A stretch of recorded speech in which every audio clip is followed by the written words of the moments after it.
Kwa hiyo kuna siku nikawa nimelala usiku nikapata ndoto picha, yani kwamba kuota usingizini kwamba nipo ndani ya Saudia katika ibada ya hija katika ile Al-Kaaba, nikiwa nazunguruka nafanya ibada ile. Nikawa nimeota, lakini wote ile ndoto asubuhi yake nilivaamka, mimi nikastuka kidogo. Nikasema hii ndoto ni ukweli, nikasema nikaipuza ndoto. Kipindi hicho nakaa kwa tumbo ndani huko. Kwa tumbo ndani huko. Basi nikachukua basikeli yangu mpaka Magomeni hapa. Kuna jamaa wangu mmoja anafanya dua anaitwa Sheikh Rashid. Sheikh Rashid. Sasa yule Sheikh Rashid mimi nikaenda nyumbani kwake kama kwenda kumsalimia. Nikagonga mlango akamwambia karibu bwana. Karibu bwana Juma. Karibu kaka. Nikamwambia nashukuru. Nikaingia mpaka pale sitting room, yani kwa maana hiyo sebuleni kwake. Nikakuta ameweka TV ya chogo. Si TV za kizamani, nadhani mtakuwa unanifahamu TV ya chogo. Lakini ile TV ya chogo ameweka juu ya kreti la nyanya. Kuna yale makreti ambayo wanafungachia nyanya ya mbao ya kutoka marushoto nini kitu kama hicho. Lakini ile kreti halina nyanya, liko tupu, ila tu TV ndio kama ndo meza yake. Kutokana na ugumu wa kimaisha ambao tunaenda nao. Lakini nilifika pale ndani nikamkuta bwana amekaa kwenye kiti anaangalia TV, anachokiangalia pale anaangalia watu wakiwa Saudia au katika ibada ya hija wakiwa wanazunguruka katika ile Al-Kaaba wanafanya ibada. Sasa wakati huo mimi usiku wa jana kuamkia ile asubuhi yake nimepata picha ile ile. Alafu nimekatoka nyumbani na kuja pale kwa jamaa wangu ambaye ndio mguu wa kwanza anaingia pale. Nakuta naye anaangalia sura ile ile ambayo mimi nilipata usiku. Kwa hiyo mimi nikawa kidogo nimedua baada ya kunikaribisha, lakini nikawa nimedua. Vipi Juma, mbona uko kimya bwana? Nikamwambia bwana, kuna picha mimi nimeipata jana usiku, lakini nakuja hapa naona walisema kama naona ndo ule pale. Vipi? Nikamwambia mimi nimeota 1 2 3 kwamba nipo hija na nipo katika ibada na nazunguruka ya Al-Kaaba nafanya ibada. Sasa mimi nikawa natoka naelekea Kariakoo.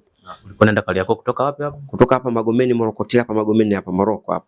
Katika maeneo kuna msikiti wa Kiungi, naelekea Kariakoo. Na Kariakoo hiyo naelekea si kwamba baba nikupa naenda Kariakoo kupanda daladala. Ndio nataka mdogo hivi vijana mdogo wa miguu yani. Jangwani pale nenda nikatafute shughuli zangu nyingine za kufanya. Kufika pale kuna sehemu pale mapipa wanaita Shibamu kwa jina jingine. Sasa sijajua mipango ya Mungu, ile simu line sio liheni alifanyaje? Naona simu zinaingia. Hamadi hivi. Naona simu inaingia dada yangu yule ambaye anafundisha Al-Mutazili kule Upanga. Akambia kaka Juma, vipi mbona simu upatikani? Nikamwambia simu yangu mimi iko hewani, lakini unataka labda ni masuala ya kimtandao au pia matatizo yenyewe simu yenyewe pia haiko vizuri sana, pia kana changia. Akambia basi kuna daktari anakutafuta. Daktari ni yule ambaye sasa nilikuwa namwondeshia gari lake. Yule ambaye ulikuwa unampelekea watoto wake shule sasa. Sio daktari. Ndani ya siku 22. Kaka Juma uko wapi? Nikamwambia niko Magomeni. Kaka pasipoti ipo? Nikamwambia pasipoti mimi ninao. Afu bahati nzuri ndugu mtangazaji, mimi maisha yangu yote mimi toka niko darasa la 7 na miliki passport. Nenda jengo fulani na kuelekeza. Kwa hiyo lile jengo kweli mimi kwa silifahamu, isipokuwa alimuelekeza dereva wa bodaboda. Akampa maelekezo na dada akampa dereva wa bodaboda pesa, akanipeka mpaka kwenye ile jengo. Mimi nikamwona pale mlinzi, nikamwambia mimi naenda ofisi fulani. Ghorofa fulani, ofisi fulani. Akasema sawa. Akanielekeza nikaenda mpaka kwenye lift pale. Nikaingia ndani ya lift. Nikaminya pale kwa kitu kama namba 11 hivi, nikaenda mpaka kule. Fika kule nikashuka pale, kabla sijaingia kwenye ile ofisi kuna mlinzi mwingine yuko mlangoni. Nikajitambulisha. Kwa hiyo kujitambulisha pale akasema sawa, subiri kidogo. Akaingia ndani. Akaenda akatoa taarifa kwamba kuna mgeni. Nikaja akatoka nje akasema bwana pita, karibu bwana kaka, karibu bwana. Nikaingia. Kuingia ndani ya ofisi nikakuta kuna kama wapo kwenye kikao hivi, kuna pale kuna Waarabu, kuna Waswahili, yani mchanganyiko rangi tofauti. Lakini kumbe kuna Waarabu na Waswahili hapo kwenye kikao. Meza kubwa wametanda viti pale wana discuss jambo fulani. Sikujua kile kikao kilikuwa kinahusiana na nini, sikufahamu katika hilo. Yaani wewe ulichoona ni kwamba watu ni wengi. Watu ni wengi. Lakini kwa kuwa mimi ni mgeni nikaingia pale nikapata wasiwasi mkubwa sana. Nimeletwa hapa. Alafu sasa bahati nzuri au bahati mbaya sikuwa na mwenyeji. Kwamba pengine hapa lolote kitokea sina mwenyeji wewe hapa. Sasa nimeingia pale sura ni ngeni na pale hakuna nimfahamu hata mtu huyu mmoja. Alafu kuna watu leo kuna babu yameshiba vijitu meupe imeenda iwani Waarabu Waswahili. Shout out to PTV au sio bana? Asante kwa kuichagua PTV Tanzania. Kwa wa kwanza kutazama video zetu kwa kubonyeza subscribe button nyekundu hapo chini ya screen yako, kisha bonyeza alama ya kengele itakayojitokeza. Bwana, mbele yako ni Dalali Juma Majumba kama mnavyomuona mbele yako. Na hii ni PTV Tanzania imemtembelea siku ya leo. Hapa ni Magomeni kanisani. Fahamu kwamba huyu ni dalali makini kweli kweli. Ni dalali mwaminifu kweli kweli. Nikizungumza hivyo na imani kabisa wakazi wa Magomeni na sehemu mbalimbali za jiji la Dar es Salaam wanamfahamu Dalali Juma Majumba. Alishawahi kwenda Maka, lakini alishawahi kukutana na changamoto mbalimbali kwenye safari yake ya kwenda Maka.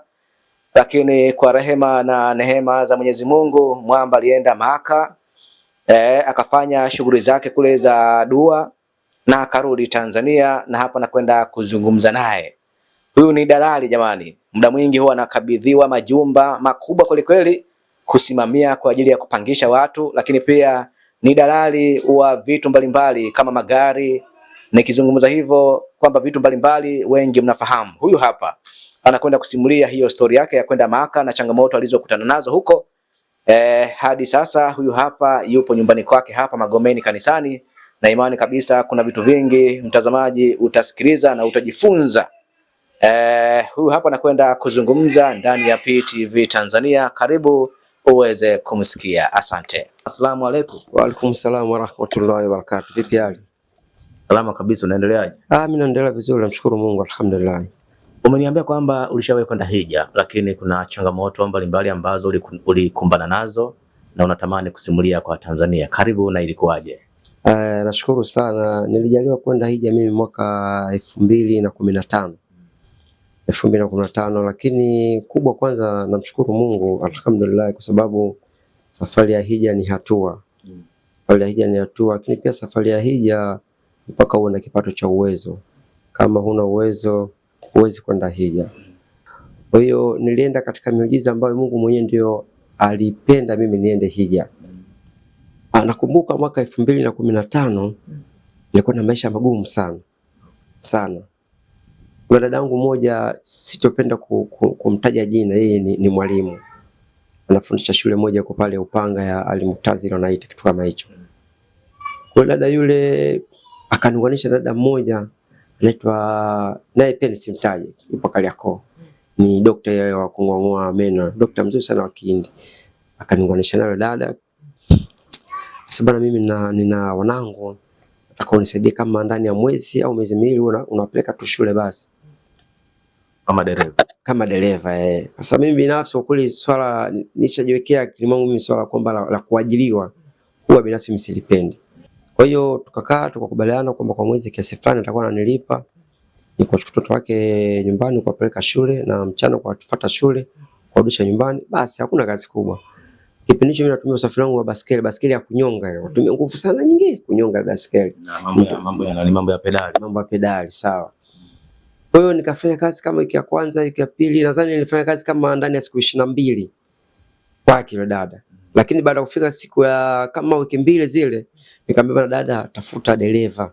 Mimi kwa hizo wiki mbili zinanitosha ili ajiandae aweze kuja kunipokea mimi. Dada akasema sawa, haina shida. Sasa ilifika siku ya 20 akaja pata dereva. Siku ya 21, 22 mimi nikamkabidhi gari yake, akawa amepatikana dereva. Kwa maana hiyo nimefanya kazi siku 22 nyumbani kwake. Lakini siku mpaka namuaga hakuwa na kipato cha kunilipa. Sababu mimi siko vizuri, lakini vumilia mpaka mwisho wa mwezi nitakupa haki yako. Nikamwambia wala hilo sikupe shida.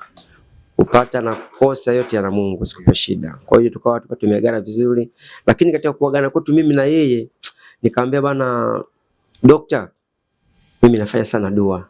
Nina hamu sana ya kwenda hija.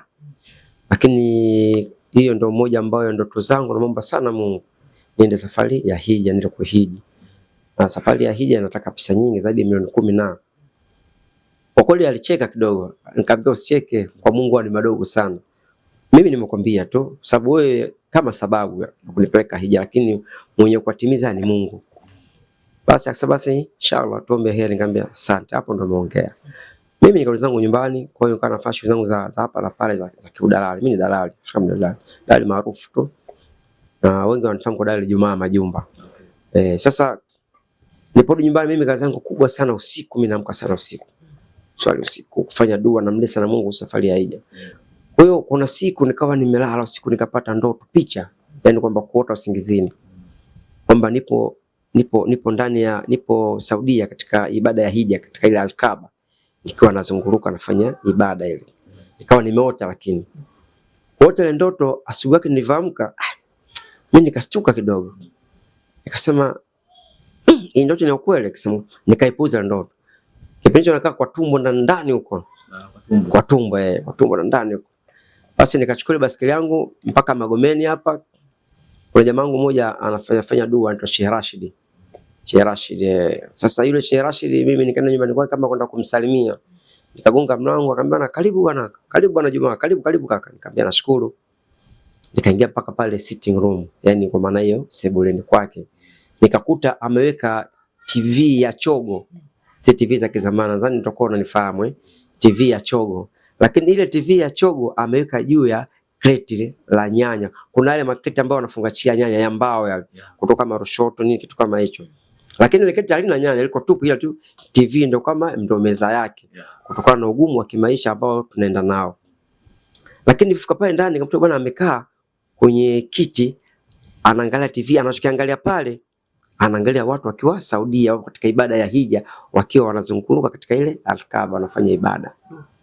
Sasa wakati huo mimi usiku wa jana kuamkia ile asubuhi yake nimepata picha ile ile. Alafu nimekatoka nyumbani na kuja pale kwa jamaa wangu ambaye ndio mguu wa kwanza anaingia pale.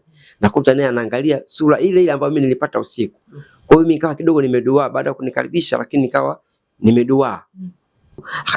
Vipi Juma, mbona uko kimya bwana? Nikamwambia bwana, kuna picha mimi nimeipata jana usiku, lakini nakuja hapa naona walisema kama naona ndio ule pale. Vipi? Nikamwambia mimi nimeota 1 2 3 kwamba nipo hija na nipo katika ibada na nazunguruka ya Al-Kaaba nafanya ibada. Yule bwana aliambia bwana, kwa Mungu ni madogo. Ongeza dua. Mungu alichokwambia. Ndicho alichoniambia. Nikamwambia basi kaka, kwa mdomo wako na dua zetu tunazifanya, Mungu alifanyia taufiki, alifanikisha. Akasema amina. Kwa hiyo nilikuwa nina kisimu kidogodogo hivi vya kidogodogo hivi. Misili kama hichi hapa. Ndugu mtangaza kama hichi. Lakini wakati huo ile simu yani mbovu ya kufunga, unajua unafunga na rubber band ile mipira ile, kwamba maisha ni magumu kupitiliza. Sasa hivi wanaita viswaswadu. Viswaswadu, sadaka. Asante kaka. Kuna kidogo nilisahau jina, ni sahihi. Sasa line ipo kwenye simu, lakini kumbe simu haiko hewani. Kwamba mtandao hausomi kutokana na matatizo ya kisimu, na pia maisha yalikuwa magumu. Maisha ni magumu sana, lakini yale kwamba Mungu akishamwala kwake linakuwa. Sasa mimi nikawa natoka naelekea Kariakoo. Ulikuwa unaenda Kariakoo kutoka wapi hapo? Kutoka hapa Magomeni Morokoti, hapa Magomeni hapa Moroko hapa. Katika maeneo kuna msikiti wa Kiungi, naelekea Kariakoo. Na Kariakoo hiyo naelekea si kwamba baba nikupa naenda Kariakoo kwa daladala. Nilikuwa nataka mdogo hivi vijana mdogo wa miguu yani. Jangwani pale nende nikatafute shughuli zangu nyingine za kufanya. Kufika pale kuna sehemu pale mapipa wanaita Shibamu kwa jina jingine. Sasa sijajua mipango ya Mungu, ile simu line sio liheni alifanyaje? Naona simu zinaingia. Hamadi hivi. Naona simu inaingia dada yangu yule ambaye anafundisha Al-Mu'tazili kule Tupanga. Akambia, "Kaka Juma, vipi? Mbona simu upatikani?" Nikamwambia, "Simu yangu mimi iko hewani, lakini unataka labda ni masuala ya kimtandao au pia matatizo yenyewe simu yenyewe pia haiko vizuri sana, pia kanachangia." Akambia, "Basi kuna daktari anakutafuta." Daktari ni yule ambaye sasa nilikuwa namwondeshia gari lake. Yule ambaye ulikuwa unampelekea watoto wake shule sasa. So daktari, ndani ya siku 22. Anakutafuta, hebu mpigie. Kabla hatujakata mazungumzo mimi na yeye, daktari yule simu yake kawa inaingia. Ushanifahamu? Kwa simu inaingia sasa, nasema baba nikate simu yule dada ili nipokea nani? Ya daktari. Kumbe nakata simu ya dada, nimekata simu zote. Na pale simu hivi ikazima tena. Kwamba sasa huku sipatikani. Akasema lakini ngoja nifanye subira kidogo. Hii safari Kariakoo pia nisiende. Ngoja nisimame kama dakika 5. Nipashe simu ikakubali. Yaani wakati yule daktari alikupigia simu. Yaani unataka kupokea simu ikazima. Simu ikazima. Nataka kupokea simu ikazima. Shetani. Kwa hiyo mimi nilichokifanya pale nikasema nifanye subira, kwa sababu subira katika upande wetu sisi wa Kiislamu ni ibada kubwa sana. Sio napopa katika maisha. Nikaa na subira pale. Fanya subira pale. Mara kidogo simu nikaiwasha ikakubali kuwaka ile simu. Baada ya kukubali kuwaka simu ikawa inaingia ya dokta ambaye iko Kariakoo, yule Muhindi sasa. Kaka Juma uko wapi? Ngambia mimi niko Magomeni. Kaka pasipoti ipo? Nikamwambia pasipoti mimi ninao. Afu bahati nzuri ndugu mtangazaji, mimi maisha yangu yote mimi toka niko darasa la 7 na miliki pasipoti. Ndio maisha yangu yote. Mimi bora nikose hela kula, lakini ndani pasipoti ninayo kwa sababu ni mtu kidogo wa kutoka. Hasa wakati niko Tanga nilikuwa natoka sana kuliko hapa Dar es Salaam. Kwa hiyo mtu wa kutoka. Sasa akaambia kachukue pasipoti. Ikabidi pale pesa sasa kwenda kuchukua pasipoti, nichukue pikipiki kwenda kuchukua pasipoti kwa tumbo sina. Ushanifahamu? Na baskeli nilikuwa nimeweka sehemu kwa rafiki yangu nimehifadhi kwa kuona kwamba Kariakoo zile fujo na nini, unajua ule woga, nasema tutembee mdogo, lakini nikaona kwa nini nitafute pikipiki. Kwa hiyo mimi nikarudi mpaka kwa yule jamaa yangu bwana Rashid ambaye ndio nilifika kwa mara kwanza pale kwake, nikachukua ile baskeli nikakimbia zangu nyumbani kwa tumbo, nikachukua pasipoti, baskeli ile mpaka kwa daktari yule Kariakoo. Ulirudi kwa rafiki yako mwenye TV ya Chogo sasa? TV ya Chogo. Nikachukua sasa ile baskeli yangu ya kunyonga ile mpaka kwa tumbo. Kufika kwa tumbo mimi nikachukua pasipoti yangu, nifika pale mke wangu nikamkuta, nikamsalimia, bwana naomba pasipoti lakini naomba dua, kuna simu nimepata, ndio ikawa wakati wake umefika. Sasa basi nakuombea dua mume wangu, ambaye nashukuru. Basi mimi nikaondoka zangu mpaka Kariakoo, nikakuta daktari, akaniambia baskeli weke hapa, nenda jengo fulani na kuelekeza. Kwa hiyo lile jengo kweli mimi kwa silifahamu, isipokuwa alimuelekeza dereva wa bodaboda, akampa maelekezo na dada akampa dereva bodaboda pesa, akanipeka mpaka kwenye ile jengo. Mimi nikamwona pale mlinzi, nikamwambia mimi naenda ofisi fulani, ghorofa fulani, ofisi fulani. Akasema sawa, akanielekeza, nikaenda mpaka kwenye lift pale, nikaingia ndani ya lift, nikaminya pale kuna kitu kama namba 11 hivi, nikaenda mpaka kule. Fika kule nikashuka pale, kabla sijaingia kwenye ile ofisi kuna mlinzi mwingine yuko mlangoni. Nikajitambulisha. Kwa hiyo kujitambulisha pale akasema sawa, subiri kidogo. Akaingia ndani. Akaenda akatoa taarifa kwamba kuna mgeni. Nikaja akatoka nje akasema bwana pita, karibu bwana kaka, karibu bwana. Nikaingia. Kuingia ndani ya ofisi nikakuta kuna kama wapo kwenye kikao hivi, kuna pale kuna Waarabu, kuna Waswahili, yani mchanganyiko rangi tofauti. Lakini kumbe kuna Waarabu na Waswahili hapo kwenye kikao. Meza kubwa wametanda viti pale wana discuss jambo fulani. Sikujua kile kikao kilikuwa kinahusiana na nini, sikufahamu katika hilo. Yaani ulichoona ni kwamba watu ni wengi. Lakini kwa kuwa mimi ni mgeni nikaingia pale nikapata wasiwasi mkubwa sana. Nimeletwa hapa. Alafu sasa bahati nzuri au bahati mbaya sikuwa na mwenyeji. Kwamba pengine hapa lolote kitokea sina mwenyeji wewe hapa. Sasa pale nimeingia pale sura ni ngeni na pale hakuna nimfahamu hata mtu huyu mmoja. Alafu kuna watu leo kuna babu yameshiba vijitu meupe imeenda iwani Waarabu Waswahili. Hapa kuna usalama kweli? Unajua ukishakuwa na hofu tena. Au ndo namna gani vipi hapa? Gorofa lenyewe ni refu sana kakaangu, refu sana. Kwa hiyo nikaingia pale, kuna Mswahili mmoja akaniuliza, "Nani wewe?" Kama naitwa Juma. Utamka ile Juma, kuna Mwarabu mmoja akasimama. Boss kama boss wao, akasema, "Oh, mashaallah, Sheikh Juma." Kaa hapo. Kwa hiyo akawa kama vile wale wote wakaleta bashishi, yani kunichangamkia na nini. Ikaendelea mimi kunipa wasiwasi. Hao kwa nini wananichangamkia? Kuna kitu gani hapa ambacho kinatokea mbele yangu? Lakini mimi kubwa nikasema namwachia Mungu. Wakamteua, nadhani bosi mwenyewe kama bosi. Kweli mtangazaji. Alitoka pale, akamwambia twende Sheikh Juma. Tukaingia kwenye lift. Tukashuka na lift mpaka underground kabisa chini ya ghorofa, kwa sababu kuna zile parking za Shimoni zina underground gari zinaingia.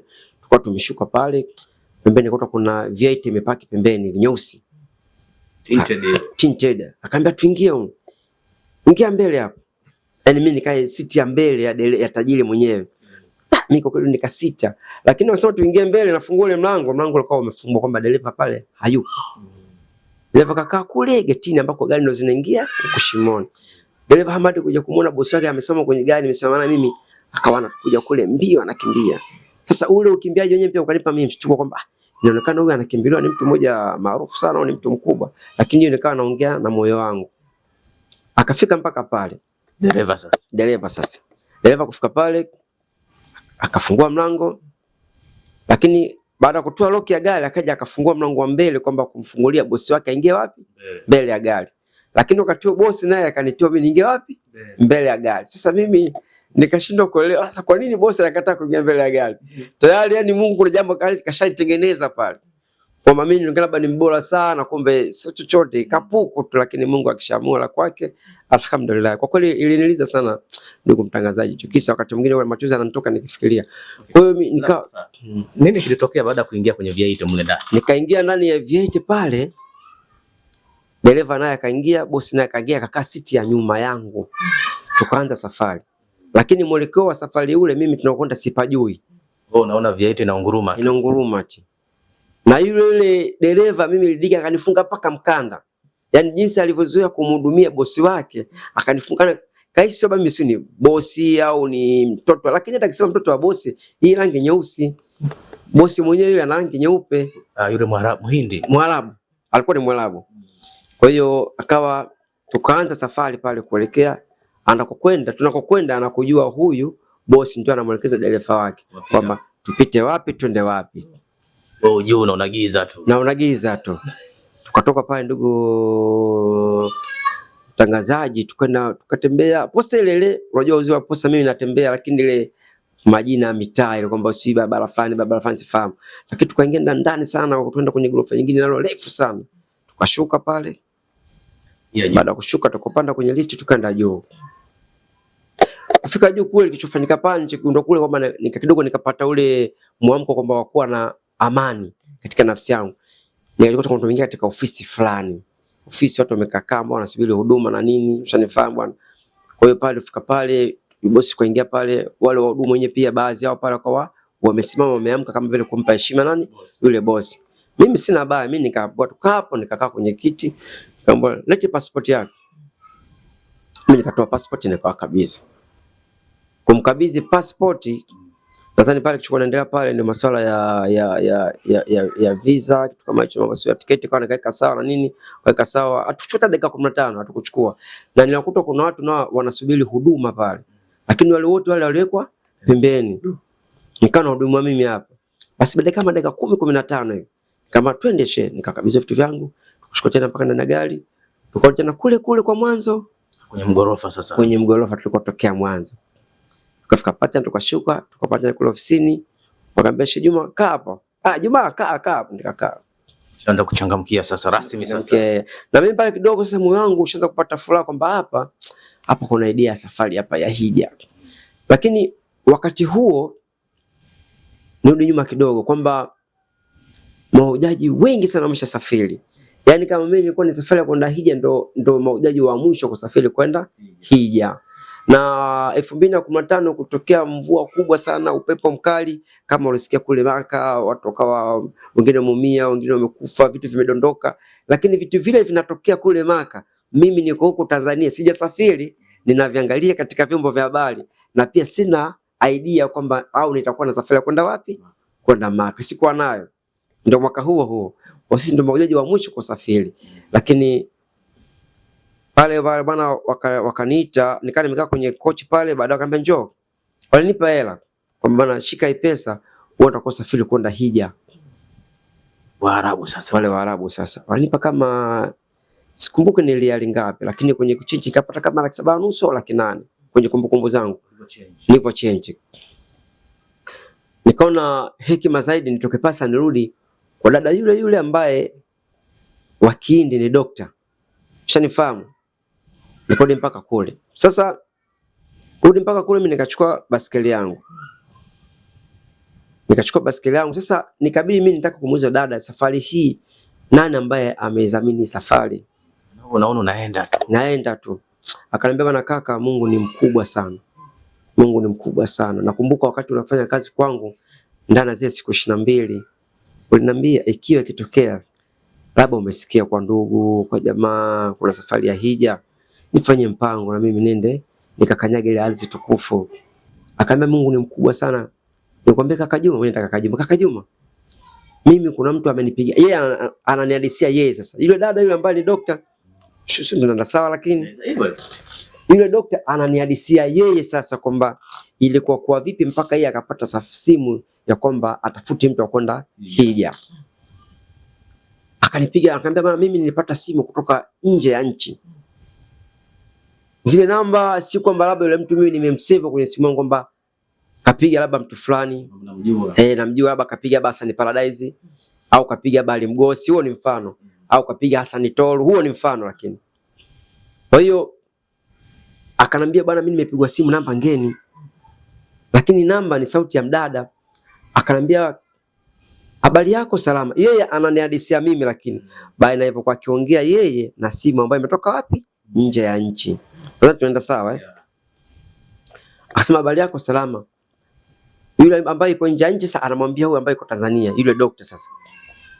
Akasema, bana, nakumbuka tuliongea kwamba una ndugu yako anatakiwa kusafiri hija. Yeye anaambiwa sasa. Yule dokta kwa sababu hakuwahi kuongea na yule ndugu wa kule, yule dada wa kule. Sisi tunaenda sawa, lakini hakuwahi kuongea na yule ndugu wa kule nje ya nchi au dada wa kule nje ya nchi. Hawakuwahi kuongea swala la hija na wala yeye hamtambui wala hawajuani. Akaambia, hapana, sio mimi nitakuwa nimekosea namba. Akakata simu. Huyu dada wa hapa Tanzania ambaye ni dokta sasa, ambaye nilikuwa namuondeshia wanaye ndani ya siku 22, akakata nini? Akakata simu. Alikata simu baada ya kuona kwamba anachoambiwa yeye sicho ambacho hakijatendeka. Tuko pamoja hapo. Huyo sasa ni yule dada ambaye ulikuwa unamuendeshea watoto wake kwenda shule. Akakata simu. Lakini bado Mungu akiamua la kwake liwe linakuwa. Yule dada akaja akakumbuka kwamba yani Mungu mwenyewe akamletea picha kwamba kuna mja wangu, kiumbe changu ambacho ni dhaifu sana, ambacho maisha yake ni duni sana. Unanifahamu? Pengine hata kwa siku mlo wake ni mmoja au hata mlo mmoja pia asiupate. Alishakwambia ikitokea safari ya kwenda hija umesikia, basi mfanyie maarifa yaende. Kwa hiyo Mungu alimpa akili hiyo yule dada. Pale dada sasa ananadisia mimi sasa hapa kwamba mimi ndio nikapata tena akili ya kumrudia yule wakule tena kumpiga nini? Simu. Nimekumbuka tulishawahi kuongea kwamba na ndugu yangu atakuwa kwenda wapi? Hija. Lakini hawakuwahi kuongea. Hii ni mipango tu ya Mungu. Kwa hiyo kilichofanyika pale mimi nasema alhamdulillah. Ndipo dada akawa ananihadisia mimi sasa, nikamwambia nimeokolewa, basi hiyo ni Mungu kashamwa la kwake na inshallah biiznillah nitakwenda hija. Nikamwambia akasema naamini. Kwa hiyo mimi nikaondoka pale na pesa yangu, sasa ile imani huruma, nikamwambia mimi nimepewa kiasi fulani, hizi hapa riali, sikumbuki riali ngapi, ni kiasi gani, nasema hizo ukichange kama 7.5 8. Basi kama ni hivi, kwa sababu unajua ile huruma, nikapasa sababu nimepewa hizo riali na hii safari sababu ni wewe, basi naomba nikuachie kiasi kidogo nikupunguzie wewe kwanza. Unaona huruma inapokuja. Akamwambia hiyo ni pesa yako. Tena mimi mwenyewe binafsi atakuwa nikuongeza wewe pesa nikupe. Hali tu kama siko vizuri, lakini niache leo mpaka kesho nitakupigia simu uje pesa yote. Nikamwambia hapana, usifanye hivyo dokta. Ni dokta wa meno mzuri sana mashallah. Nikamwambia usifanye, sema hapana. Wewe tumishi vizuri sana kaka Juma, kwa hiyo lazima tuonane. Nikamwambia hilo lisikumize kichwa, hii bwana nitosha. Kwa hiyo mimi nikani nimetoka pale, nimefanya maandalizi yangu nyumbani kwani. Nikamwambia na mke wangu bwana, Allah amejalia kesho tutakuwa msafiri kwenda hija. Ulimshirikisha mama watoto. Kwa hiyo akaniambia sawa, tuongeze dua. Kwa mimi nikakaa pale, sikuwa na mambo mengi sana. Nikawa tu nguo zangu zimeandaliwa kwenye begi vizuri kwa niaba sasa kesho nijiandae kwenda hija. Na niliambiwa kule ndege naamka saa 11 kama na robo, lakini pale saa 10 ndio nishafika pale saa 9 airport. Lakini kwa sababu na ule uharaka wa safari, hamu ya safari, mimi niko na saa 9 pia na kama vile nitachelewa. Mimi baada ya kumaliza swali ya dhuhuri hapa maana saa 7. Mimi baza nilichukua basi. Niliondoka na jamaa zangu fulani, kuna taasisi moja tuko nayo katika hospitali ya Muhimbili, Amana, Manyamala. Kama unasikia taasisi moja wanaita Jamii Akhlaki Islam. Jamii Akhlaki Islam kwamba tunadili kuwahudumia wagonjwa ambao hawajimudu, yani kwamba hatuangalii dini wala si kabila wala nini, unanifahamu. Kwa hiyo jamaa zangu wale niliwaaga, wakabidi wakachukua gari, wakaamua kunipa nini? Msaada kunisindikiza airport. Iko saa 8 mchana. Saa 8 mchana.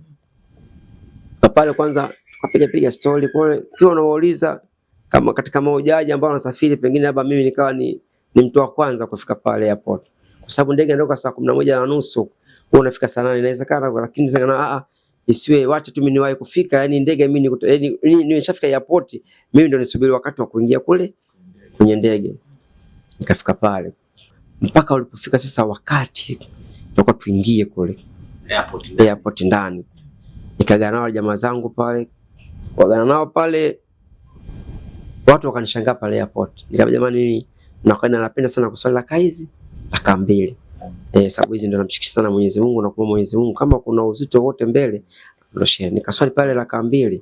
Unapenda kuswali raka 2? Mimi napenda sana, mimi ni mtu wa swali, mtu wa ibada alhamdulillah, lakini katika majambo yangu yote ya kuendea katika maisha yangu, basi napenda sana kumtanguliza Mungu kwa kuswali raka hizi raka 2. Ndio mfumo wangu mzima wa maisha. Kwa hiyo nilichokifanya pale, mimi nikaswali raka 2 pale pale nje ya airport. Kabla sijaingia ndani, watu wakanishangaa. Basi kabisa pale nikatoa salamu, nikapigana na jamaa zangu pale. Tunalia machozi, unajua ile machozi yale kwamba ya furaha. Basi nikaingia ndani. Lakini katika kuingia ndani tulikuwa tumeingia mahujaji wote mule ndani. Huyu begi lake linapimwa, unacha pale unatoa ni passport sio nini, visa nini, wanakagua vitu kama hivyo, taratibu zao ambazo husika zitakuwa zifanyike pale airport.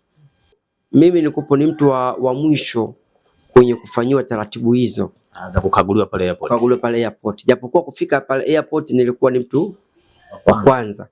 Lakini wa mwisho huo ni kwamba baada ya kuingia pale ndani airport, mpaka mimi nikawa wa mwisho kukaguliwa, yani katika zile taratibu zao zifuatilie, ni kwamba kila kinachofanyika pale katika zile system zao, labda kuhakikisha kwamba baba ndo mimi. Nadhani wenyewe mambo yao mimi siyafahamu. Labda si visa limekaa sawa, si na tiketi ikoje, lakini katika system mimi pale nikawa sionekani. Yani ukaonekane kwenye system. System mimi hakuna macho kinachoonekana. Lakini labda nikupe siri moja au akiba ya maneno. Katika masuala ya utafutaji wako wa maisha, katika mfumo mzima wa kimaisha yako, penda sana kuwa msiri. Penda sana kuwa nakupa hiyo. Na katika pia safari hizi usipende sana kuwagaaga. Unaweza kumwaga baba wako, mama wako, mkeo, inatosha, lakini si kila mtu wa kuagwa, haifai katika maisha yako. Nakupa. Mimi nasafiri jamani. Haifai.